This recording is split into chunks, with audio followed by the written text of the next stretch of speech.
വിവരാവകാശ നിയമം മാധ്യമങ്ങൾക്ക് വാർത്തകൾ സൃഷ്ടിക്കാനുള്ള നിയമാനുസൃതമായ ഉറവിടമാണെന്ന് സംസ്ഥാന വിവരാവകാശ commissioner advocate TK. Ramakrishnan Calicut press club സംഘടിപ്പിച്ച ശില്പശാല ഉദ്ഘാടനം ചെയ്ത് സംസാരിക്കുകയായിരുന്നു അദ്ദേഹം. കാലിക്കറ്റ് പ്രസ് ക്ലബിന്റെ നേതൃത്വത്തിൽ വിവരാവകാശ നിയമവും മാധ്യമങ്ങളും എന്ന ശില്പശാല സംഘടിപ്പിച്ചു. പ്രസ് ക്ലബ്ബ് ഹാളിൽ നടന്ന ശില്പശാല സംസ്ഥാന വിവരാവകാശ കമ്മീഷണർ അഡ്വക്കേറ്റ് ടി.കെ. രാമകൃഷ്ണൻ ഉദ്ഘാടനം ചെയ്തു. ജനങ്ങൾക്ക് അപ്രാപ്യമായ വിവരങ്ങൾ ജനങ്ങളിലേക്ക് എത്തിക്കാൻ മാധ്യമങ്ങൾക്ക് വിവരാവകാശത്തിലൂടെ സാധിക്കുമെന്ന് അദ്ദേഹം പറഞ്ഞു. RTI നിയമം വരുന്നതിന് മുൻപ് തന്നെ അഴിമതി പുറത്തു കൊണ്ടുവരുന്നതിനു വേണ്ടി പത്രപ്രവർത്തകർ അന്വേഷണാത്മക പത്രപ്രവർത്തനത്തിന് പ്രാധാന്യം നൽകിയിരുന്നു. എന്നാൽ ഇന്ന് വിവരാവകാശം നിലവിലുണ്ടായിട്ടും അതിനെ വാർത്താ സ്രോതസ്സാക്കി മാറ്റാനുള്ള ശ്രമങ്ങൾ മാധ്യമങ്ങളിൽ കാര്യക്ഷമമല്ലെന്നും അദ്ദേഹം കൂട്ടിച്ചേർത്തു.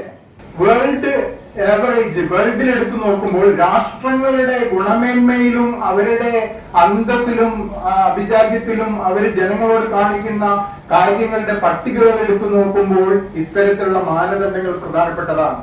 ജനാധിപത്യം പാലിക്കപ്പെടുന്നുണ്ടോ, ഇലക്ഷൻ ശരിയായിട്ട് നടത്തപ്പെടുന്നുണ്ടോ, അതുപോലെ വിവരാവകാശത്തിന്റെ പട്ടികയിൽ എവിടെ, മനുഷ്യാവകാശ സംരക്ഷണത്തിന്റെ പട്ടികയിൽ എവിടെ, ഇതൊരു രാജ്യത്തെ ഉന്നതിയിൽ പിടിക്കുന്ന പ്രധാനപ്പെട്ട സൂചികകളിലെ കാര്യങ്ങളാണ് എന്നുള്ളത് കൊണ്ട് എന്നാ പിന്നെ പലർക്കും ഇഷ്ടമല്ല, എന്നാ പിന്നെ പെട്ടെന്ന് ഒഴിവാക്കാൻ പറ്റുമത് പറ്റില്ല.